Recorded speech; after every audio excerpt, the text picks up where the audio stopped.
Diqqat aholiga tezkor xabar. 2026-yil 1-maydan boshlab O'zbekistonda nimalar o'zgaradi? Bugungi videomizda shu haqida gaplashamiz. Assalomu alaykum hurmatli tomoshabinlar, kanalimizga xush kelibsiz. Ushbu videodan to'liqroq xabardor bo'lish uchun iltimos qilgan bo'lardik, videomizni oxirigacha ko'ring va ko'rish davomida like tugmachasini bosib kanalimizga obuna bo'lib qo'yishni ham unutmang. Siz shu orqali eng so'nggi rasmiy va dolzarb yangiliklardan birinchilardan bo'lib bilib olasiz.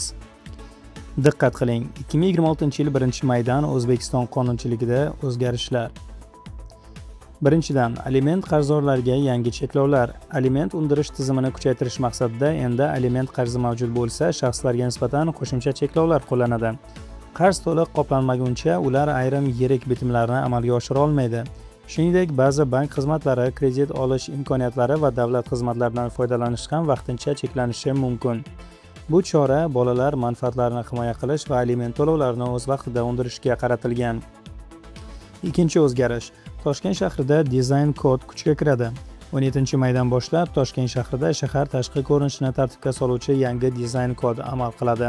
Endi binolar fasadi, reklama bannerlari, vitrinalar, ko'cha ko'rsatkichlari va peshlavhalar yagona qoidalar asosida joylashtiriladi. Masalan, yorug'lik, shrift, o'lcham va joylashuv bo'yicha umumiy talablar joriy etiladi. Bu orqali shahardagi vizual tartibsizlik kamaytirilib, ko'chalar yanada zamonaviy va tartibli ko'rinishga keltiriladi. Uchinchi o'zgarish. Elektromobillar uchun katta imtiyozlar. Elektromobillar sohasini rivojlantirish maqsadida yangi imtiyozlar joriy etiladi. Elektrozaryad stansiyalarida 1 kWh elektr narxining 300 so'mdan yuqori qismi davlat byudjeti hisobidan qoplab beriladi. Shu bilan birga yangi zaryadlash stansiyalari qurmoqchi bo'lgan tadbirkorlarga 10% imtiyozli kreditlar ajratiladi.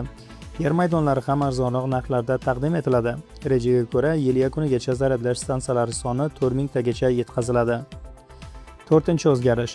Umra uchun yagona elektron portal endi O'zbekiston fuqarolarini umra safariga ro'yxatdan o'tkazish faqat maxsus davlat portali haj.umra.gov.uz orqali amalga oshiriladi. Ilgarigi mahalla yoki hokimlik orqali ro'yxatdan o'tish amaliyoti bekor qilinadi. Fuqarolar mustaqil tarzda onlayn ariza topshirishadi. Portal orqali navbat shakllantirish jarayonini kuzatish va safarni boshqarish imkoniyati paydo bo'ladi. Beshinchi o'zgarish. Yangi uylarda kamera va domofon majburiy bo'ladi. Yangi quriladigan ko'p qavatli uylarda xavfsizlik choralari kuchaytiriladi. Endi har bir podyezd, lift va tutash hududlarga kuzatuv kameralari o'rnatilishi shart bo'ladi. Kirish eshiklariga esa domofon o'rnatiladi. Agar bu talablar bajarilmasa, bino foydalanishga topshirilmaydi. Bu orqali aholi xavfsizligi va tartib ta'minlanishi ko'zda tutilgan. Oltinchi o'zgarish. Mahsulot standartlari yangi tartibda bo'ladi.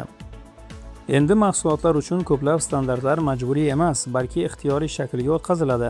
Korxonalar milliy, xalqaro yoki boshqa tanlangan standartlarga amal qilishi mumkin.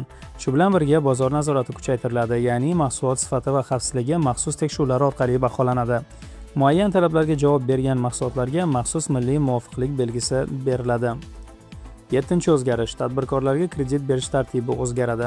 Biznes uchun yangi scoring tizimi ishga tushiriladi. Endi banklar tadbirkorlarga kredit berishda faqat hisobot yoki garovga qaramaydi.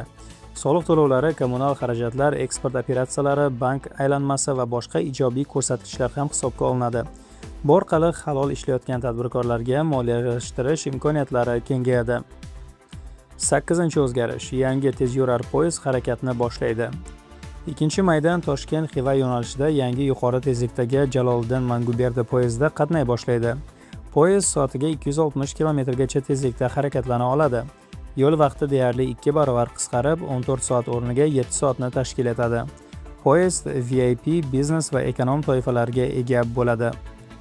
9-chi o'zgarish. Aqlli migratsiya shoxobchalari ochiladi.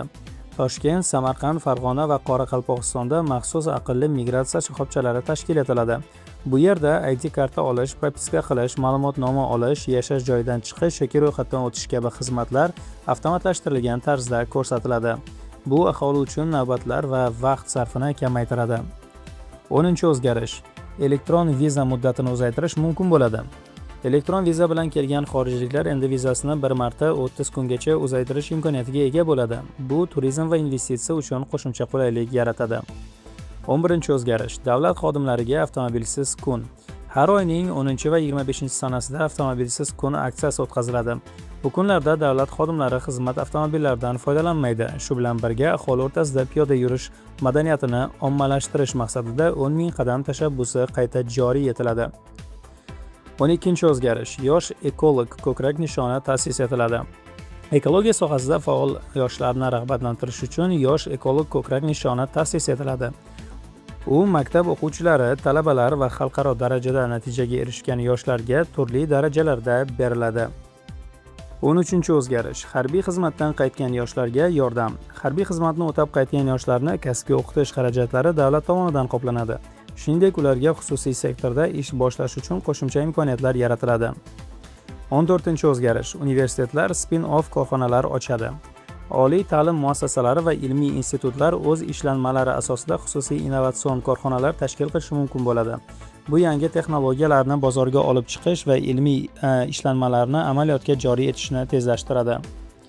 15-o'zgarish. Ilmiy ishlanmalar soliq imtiyozlari. Ilmiy tadqiqot natijasida mahsulot ishlab chiqarayotgan korxonalarga soliq yengilliklari beriladi. Ayrim holatlarda foyda solig'i 50% gacha kamaytiriladi. Ilmiy tajriba sinov xarajatlarining bir qismi ham davlat tomonidan qoplanadi.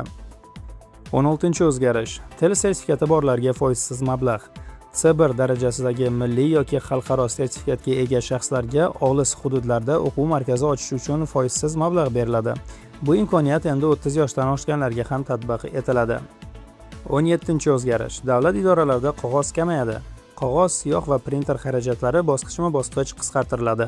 Har oy qog'ozsiz kun aksiyasi o'tkaziladi. Bu raqamlashtirish va ekologik tejamkorlikka xizmat qiladi. 18-o'zgarish. Tashqi savdo shaffoflashadi. Import va eksport sohasidagi cheklovlar, yig'imlar va talablar oldindan e'lon qilinadi. Bu tadbirkorlar uchun ochiqlik va barqarorlikni ta'minlaydi. 19-o'zgarish. Infarkt va insultga qarshi yangi dastur. 30 yoshdan oshgan aholi har yili yurak-qon tomir kasalliklari bo'yicha profilaktik tekshiruvdan o'tkaziladi. Tez yordam xizmatlari esa yangi zamonaviy uskunalar bilan ta'minlanadi. Hamda 20-o'zgarish. Arxiv xizmatlari yengillashadi. Arxiv xizmatlaridan foydalanishda ayrim ortiqcha hujjatlar talab qilinmaydi. Kerakli ma'lumotlar davlat idoralari o'rtasida elektron tarzda olinadi. Ko'rib turganingizdek, 1-maydan boshlab mamlakatda transport, biznes, raqamlashtirish, sog'liqni saqlash va ijtimoiy sohada juda katta o'zgarishlar boshlanadi. Azizlar, shunday muhim va rasmiy yangiliklardan birinchi bo'lib xabardor bo'lish uchun kanalimizga obuna bo'ling, like bosing va videoni yaqinlaringizga ham yuboring. Xayr, sog' va salomat bo'ling.